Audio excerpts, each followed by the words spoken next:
Mavis, the quarry diesel, had been doing odd jobs around the railway. She was delighted to get out of the quarry and loved exploring new places. One morning, the Fat Controller came to see her. I need you to take a delivery of fuel to the scrapyard. The other engines are busy, and it's not a job they particularly enjoy. Oh, I don't mind. Is there anything you want me to do afterwards? Just some shunting. I knew I could rely on you. She was soon happily trundling along the line. But her mood soon changed when she arrived. Large piles of scrap lay everywhere, and the air grew cold. A diesel sat waiting for her. "Hello," chirped Mavis. "I've brought your—" "About time you showed up," growled the diesel.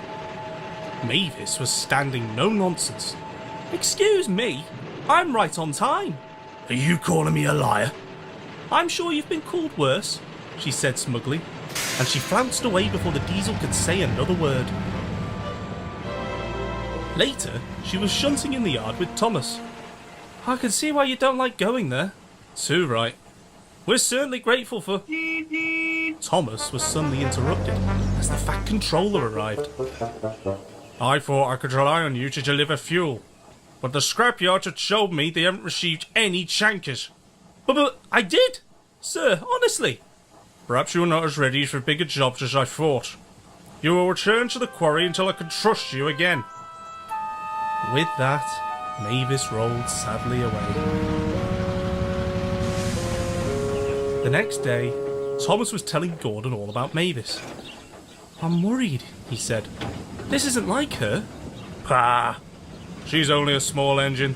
She should stay out of the way." "You've made mistakes too," said Thomas crossly. "Anyway, I've spoken to Driver, and we've got a plan."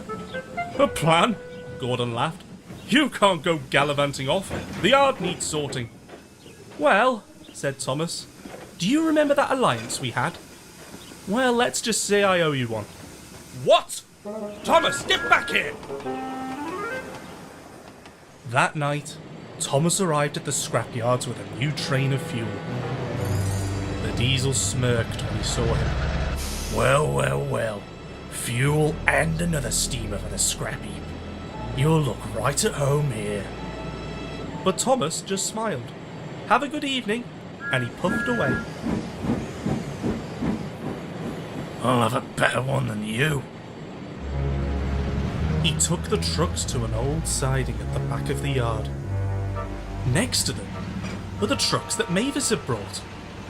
"This is too easy. If I can get one engine into trouble, I can do it again." "I beg your pardon." The diesel froze. Standing in the brake van was the Fat Controller. "Explain yourself, now." The diesel didn't say a word.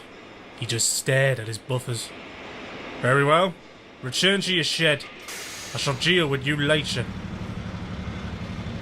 "It seems I owe Mavis an apology."